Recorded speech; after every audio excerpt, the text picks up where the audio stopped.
नमस्कार साथियों, स्वागत है आप सभी का अंकित इंस्पायर्स इंडिया पर। मैं हूं अंकित अवस्थी। अंतरराष्ट्रीय स्तर पर एक ऐसा डेवलपमेंट आपसे डिस्कस करने जा रहा हूं जिस डेवलपमेंट को संभवतः आपने और हमने कभी ध्यान नहीं दिया हो, हमारी आंखों के सामने ही रहा था। क्या हो रहा था? एक देश है गल्फ का सबसे बड़ा, नाम है जिसका सऊदी अरेबिया। सुन्नी जो मुस्लिम वर्ग है उनका सबसे बड़ा रहनुमा मक्का मदीना जिस देश के अंदर है, सुन्नियों के बीच में सबसे प्रतिष्ठित देश है सऊदी अरेबिया, जिसका सामना हमेशा शियाओं के देश ईरान से रहा है। ईरान इन दिनों अमेरिका के साथ लोहा ले रहा है, लेकिन इसी ईरान से सबसे ज्यादा डर इन्हीं को है, क्योंकि ईरान अगर न्यूक्लियर बम बना गया तो फिर सऊदी का क्या होगा? सऊदी अमेरिका की सबसे पसंदीदा जगह, सऊदी अमेरिका की रहमो करम पर दुनिया में सबसे ज्यादा तेल निकालने वाला देश। इस प्रकार से सऊदी ने अपने आप को और अपनी व्यवस्था को बनाकर रखा कि यूरोप का और अमेरिका का पसंदीदा होते हुए आजकल ये चाइना और रशिया के साथ भी बढ़िया संपर्क में है। अब सबसे बड़ा सवाल यह कि अगर कभी ईरान इतना पावरफुल हो गया कि उसने अपनी पावर का इस्तेमाल करके सऊदी पर अमेरिकी ठिकानों को निशाना बना दिया, तो क्या अभी निशाना नहीं बना रहा? बनाता है। अभी निशाना जो बनाया है वो उसने यूएई के अंदर, यानी कि सऊदी के साथ में एक और दूसरा देश जुड़ा हुआ है जहां अबू धाबी, दुबई है, जहां पर ईरान की धमकियां हैं कि खाली कर दो, हम यहां पर हमला करने वाले हैं, अबू धाबी एयरपोर्ट से हट जाओ, हम हमला करने वाले हैं। वैसे हालात सऊदी पर नहीं है, क्योंकि ये जानते हैं कि सऊदी इस क्षेत्र का सबसे बड़ा हथियार खरीदने वाला देश है। आज हम चर्चा क्यों कर रहे हैं? चर्चा इसलिए क्योंकि सऊदी और अमेरिका के बीच कुछ ऐसा समझौता हुआ था जो कभी सरफेस पर नहीं आया।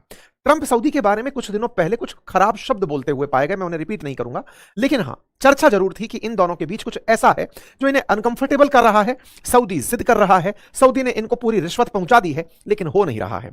लेकिन वहीं दूसरी तरफ अमेरिका जब ईरान से जंग में उलझता है तब उसे यह महसूस होता है कि बिना सऊदी के हम इनके साथ जंग कर नहीं पाएंगे। आवश्यकता थी तो कुल मिलाकर वजह ढूंढनी थी। वजह थी यूरेनियम एनरिचमेंट जो ईरान कर रहा है लंबे समय से, 60% कर चुका, 90% से ऊपर कर लेगा तो बम बना देगा, यह हजारों बार सुन चुके हैं। वही यूरेनियम एनरिचमेंट जो ईरान कर रहा है, वही परमिशन अमेरिका सऊदी को दे चुका है।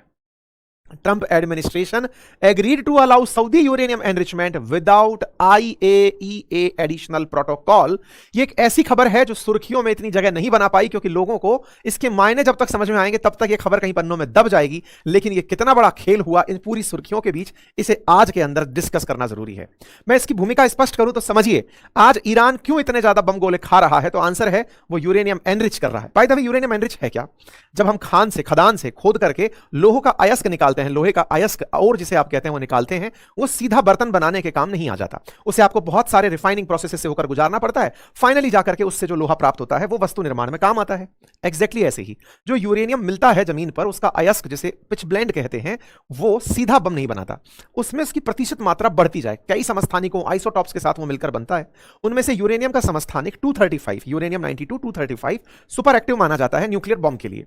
तो उस तमाम पिच ब्लेंड की मात्रा में से जहां तमाम और भी न्यूक्लियर आइसोटॉप्स हैं, उनमें से केवल एक की मात्रा को बढ़ाने की जो प्रक्रिया हो रही होती है, उसमें एनरिचमेंट सबसे प्रमुख प्रक्रिया मानी जाती है। मतलब समझिए कि आपके पास 1 किलो यूरेनियम है अगर, तो उसमें से 90% यूरेनियम 235 हो, यह एनरिचमेंट का रिक्वायरमेंट है अगर न्यूक्लियर बम बनाना है। अगर इसमें अन्य कोई हिस्से जुड़े हुए हैं तो वो बम कारगर नहीं कहलाएगा, फुस्सी बम बन जाएगा।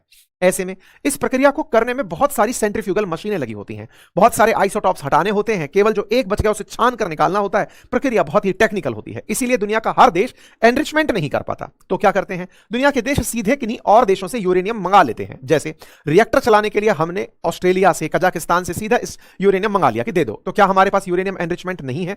है। हमारे पास न्यूक्लियर बम है, जिनके पास न्यूक्लियर बम है उन्होंने एनरिचमेंट किया ही है, क्योंकि सीधे हाथ से कोई करने देता नहीं। यही तो सबसे बड़ी तकनीक है बम बनाने की, सबसे प्रमुख तकनीक में यही कि पहले वो इकट्ठा तो कर लो जो फटेगा।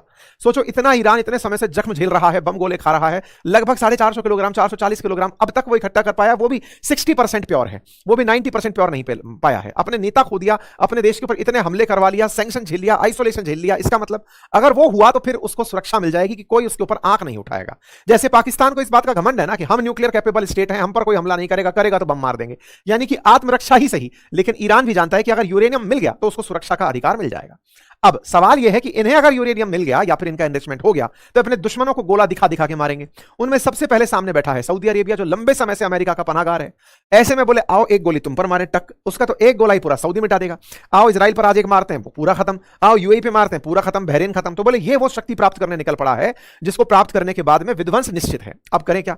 शक्ति को डराने के लिए खुद के पास शक्ति चाहिए, लेकिन दिक्कत क्या भाई साहब, सऊदी कभी कसम खा लिया था न्यूक्लियर नॉन प्रोलिफरेशन ट्रीटी पर हस्ताक्षर करके कि हम कभी यूरेनियम एनरिचमेंट नहीं करेंगे। करेंगे। बाय द वे, एनरिचमेंट करना आसान है नहीं, उसके लिए भी तकनीकी चाहिए, उसके लिए वैज्ञानिक चाहिए, तब जाकर वो हो पाता है। लेकिन यूरेनियम के नाम पर सऊदी कसम खा लिया कि हम नहीं करेंगे साहब, और नहीं करेंगे तो बोले हम IAEA को अगर हम न्यूक्लियर रिएक्टर चलवाए तो अपने यहां पर यूरेनियम जो भी यूज करेंगे, अंतरराष्ट्रीय जो परमाणु ऊर्जा समिति है उससे हम कहेंगे कि वो आकर हमारे रिएक्टर्स को कभी भी देखकर चली जाए, हमें कोई दिक्कत नहीं है। कोई बात नहीं साहब। तो फिर ट्रंप की क्या कहानी है साहब? जैसे जैसे ईरान बड़ा बनने लगा, सऊदी को डर सताने लगा, सऊदी को डर सताने लगा, और ट्रंप के 2 कार्यकाल के अंदर अंदर सऊदी के पास भी वो फैसिलिटी होगी, ये वादा भाई साहब दे दिए हैं। खबर यही है कि इन्होंने जो वादा इनसे कर दिया, क्या वो इजराइल को पसंद होगा? कारण ये क्योंकि इजराइल खुद सऊदी से दुश्मनी रखता है, उसके दोनों ही दुश्मन हैं।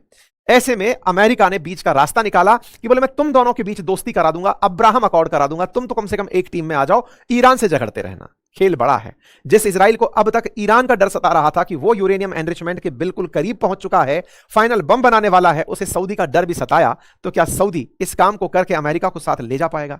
ये जानकारी बाहर आई कैसे? ये बाहर आई CNN के हवाले से, एक अमेरिकी मीडिया के हवाले से, जिसमें यह बात कही गई कि Trump administration has agreed to allow Saudi Arabia to enrich on its on soil, अपनी ही धरती पर एनरिचमेंट देने के लिए sidestepping the tough international safeguards countries normally must accept to keep nuclear weapons development in check.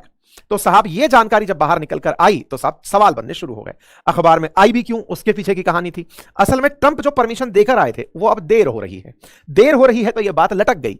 लटक गई तो भाई जब आपने प्रॉमिस किया था दोगे, अब दे नहीं रहे हो, तो प्रेशर पड़ना शुरू हो रहा है। तभी ट्रंप किंग प्रिंस सलमान के खिलाफ अपशब्द कहे थे, अपशब्द बोले थे कि वो मेरे पीछे पड़े रहते हैं। मैं शब्दों को नहीं दोहराऊंगा, लेकिन कुल मिलाकर बात यह है कि खेल कुछ यूं चल रहा है कि प्रिंस सलमान कह रहे हैं कि सर सुनिए, $1 ट्रिलियन दिए थे आपको, सामान चाहिए हमें। इसका मतलब पैसे से सऊदी कुछ और खरीद रहा था, जो पैसा ये इतने दिनों से दिया जा रहा था वो कुछ और खरीदने के लिए था। तो फिर आप पूछेंगे सर पाकिस्तान के साथ तो इन्होंने एक डील कर ही ली थी, उसका क्या हुआ? तब तक के लिए थी ये डील जब तक ये खुद ना बना लें। पाकिस्तान से तो खबर ये भी है कि 1999 में ही उनके कहूटा जाकर के न्यूक्लियर बम बनाने की विधा सीखने चले गए थे। पाकिस्तान को फाइनेंशियल असिस्टेंस इस बात की देने के लिए तैयार हो रहे थे कि सुनो यार, हमें सीधा न्यूक्लियर बम ही दे दो ना तुम। पाकिस्तान जो दुनिया भर को तकनीकी बेचा, नॉर्थ कोरिया को तकनीक बेच दिया, अफ्रीकी देशों को तकनीक बेचा बम बनाने की, वो इनको भी बेचने ही वाला था, लेकिन ये तो पकड़ लिए गए। तो अब तक क्या हुआ, पूरा इतिहास शुरू से लेकर अब तक आपके सामने रखूंगा। ये तो ताजा अपडेट है जो मैं आपको दे रहा हूं, लेकिन इसके अलावा मैं एक जानकारी आपको देता हूं। कल हमने तिहाड़ जेल के एक पूर्व जेलर का पॉडकास्ट आपके साथ साझा किया, इंटरव्यू साझा किया है इसी चैनल पर, जिसका लिंक मैंने कमेंट बॉक्स में पिन किया हुआ है, जरूर सुनिएगा। यह इंटरव्यू असल मायने में कई तरह की बातें बताता है, कैसे जेल से नेटवर्क चलते हैं, अपराधी अपने नेटवर्क कैसे चलाते हैं, गैंगस्टर्स कैसे चलाते हैं, आतंकवादी कैसे राज करते हैं, क्या होता है असल में जेल के अंदर। और जेल के अंदर बहुत सी प्रक्रियाएं जो एक आम जन को नहीं पता होती है कि अंडर ट्रायल क्या होता है, कन्विक्टेड क्या होता है, जेल में अंदर क्राइम कैसे होते हैं, जेल में किसके क्या लॉ होते हैं, उम्र कैद क्या होती है, उम्र कैद के बाद में सजा कैसे माफ होती है, फरलो क्या होता है, पैरोल क्या होता है, ये सारी की सारी टर्मिनोलॉजी एक डिटेल इंटरव्यू के अंदर हमने डिस्कस किया। अगर फुर्सत मिले तो इसे अवश्य देखिएगा, क्वाइट नॉलेज एनहांसिंग है ये, हमने अच्छा प्रयास आपके सामने किया है। लिंक इसका हमने कमेंट बॉक्स में पिन कर लिया है, आप जाकर के उसे देखिएगा, आपको हमारे चैनल पर दिख जाएगा। तो चलिए शुरू से शुरू करते हैं।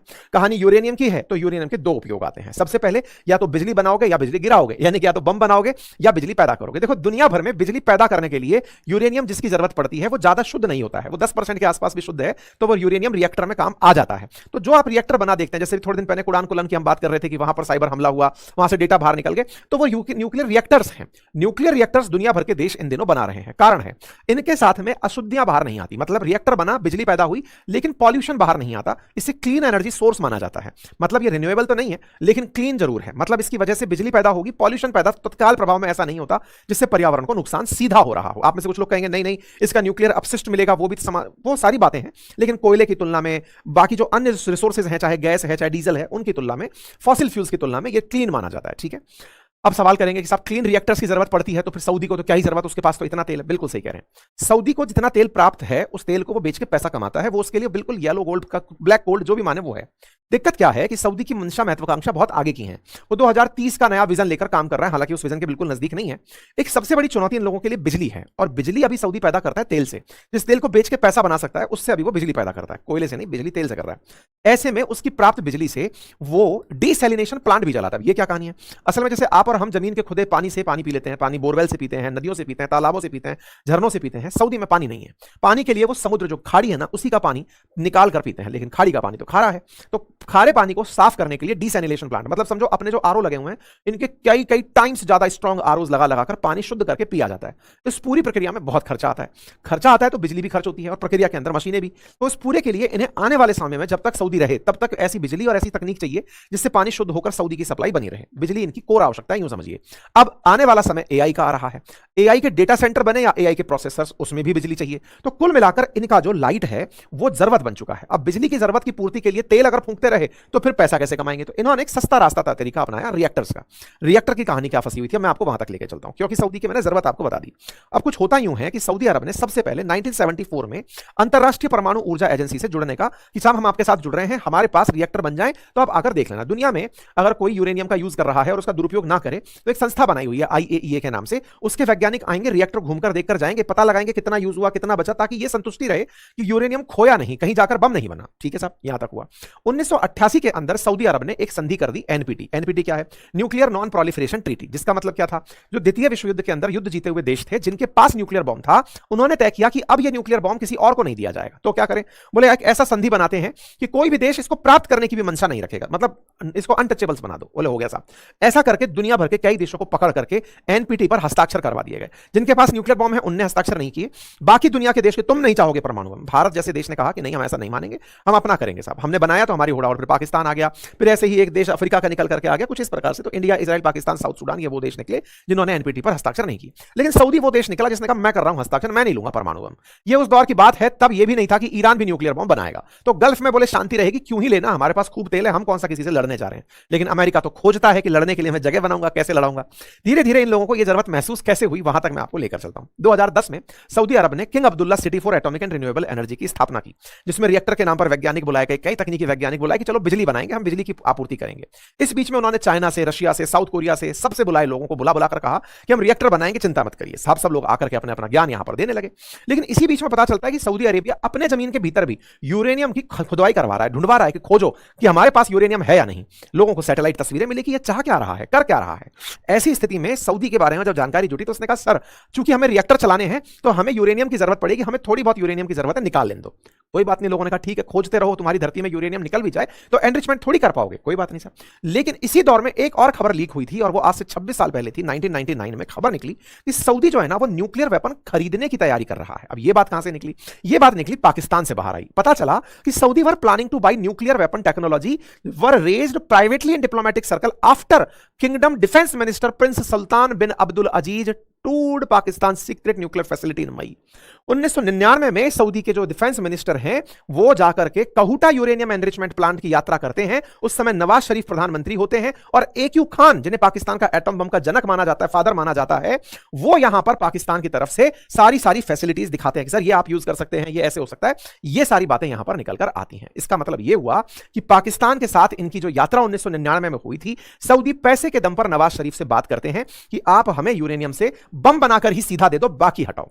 सऊदी का केवल इतना सा मानना था कि मेरे पास परमाणु वेपन हो लेकिन किसी को पता ना हो, मैं पूरी तरह से उसे अपने पास रखूं, सुरक्षित रखूं, लेकिन इस पूरे मिडिल ईस्ट में किसी और के पास न्यूक्लियर वेपन ना हो। धीरे धीरे उनकी यह महत्वाकांक्षा खाड़ी के देशों को, GCC जो गल्फ काउंसिल है, उसको समझ में आने लगी। इस बीच में भारत वर्ष 2005 में एनपीटी पर हस्ताक्षर ना करके भी अमेरिका के साथ एग्रीमेंट 123 कर गया। ये क्या कहानी है? असल में 2005 में जब बुश हुआ करते थे, जॉर्ज W बुश अमेरिका के राष्ट्रपति, मनमोहन सिंह जी भारत के अंदर थे, तब ये डील तय हुई कि भारत और अमेरिका मिलकर के एक एग्रीमेंट करेंगे जिसमें भारत ने भले ही एनपीटी पर हस्ताक्षर ना किए हों, लेकिन अमेरिका भारत को अगर यूरेनियम देना चाहता है, एनरिच्ड यूरेनियम भी देना चाहता है, तो भारत को यह कहना होगा कि उसके रिएक्टर्स में IAEA के सदस्य जाकर जांच करने जा सकेंगे।